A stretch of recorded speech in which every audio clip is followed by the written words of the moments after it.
I chose to watch Tom Weisner's video on the most important influence on child development, as he is a professor of anthropology in the Center for Culture and Health for the Department of Psychiatry and Anthropology. He has a background of research in culture and child development, along with disability and sibling caretaking, and he has partaken in many research projects to better understand the idea of the child. In his introduction, he brings up a multitude of factors that can improve a child's life, like attachment, security, good nutrition, playmates, stimulation, trust funds, and even religious or spiritual beliefs.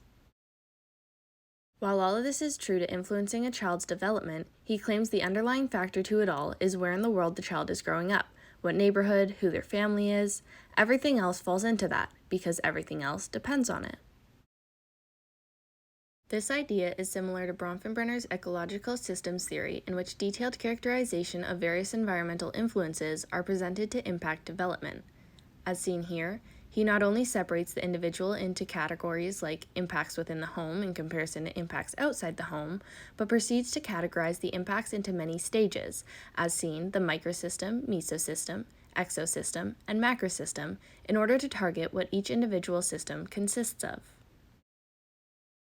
Similar, Weisner brings up the fact we live in a weird society, a Western-educated, industrialized, rich democracy, meaning while examining the child through research, if they are an outlier to any of these categories, it is more than likely the research was not done on children alike to them, so the research will not assist in their development. With that being said, only about 12% of societies fit into these studies, with the other 88% occasionally being included as a sample. Thus, if researchers were to include worldwide studies, every child would not only be better understood, but there would likely be an increase in progressive development due to the in-depth understanding individuals would be able to access on how to improve a child's life. Of course, then you will begin to see risk factors like poverty, harsh environments, oppression, uncertainty, inequality, even toxic households, which Bronfenbrenner would correlate to the possibility of a poor developmental outcome.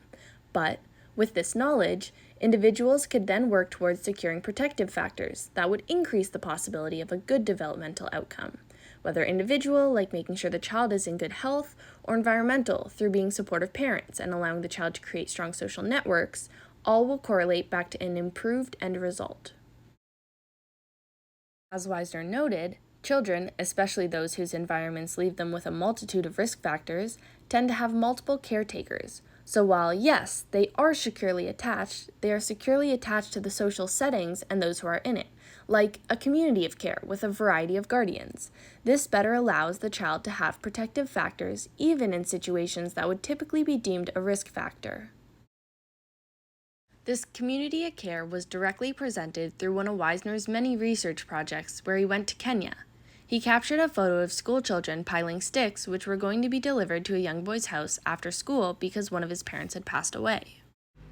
This is a prime example of the community of care and how it works, as parental death would be a detrimental risk factor, but because of his secure attachment to his environment, that being his school and the children within, he is better able to manage the tragedies he is dealing with. And while yes, it is of course still going to be difficult, he is more likely to pull through than an individual who had only secured themselves to their direct environment, that being their parents and/or guardians within their home. Through this, one can recognize Bronfenbrenner's ideas of cumulative effects, which can categorize whether an individual will be vulnerable or resilient. By incorporating a community of care, it changes the balance between the protective and the risk factors to shape a more favorable outcome. This idea supports a child's emerging sense of self, agency, competence, efficacy, and overall an increase in motivation which will allow the child to do well and further support the importance of their social responsibility, collaborative learning, and social intelligence.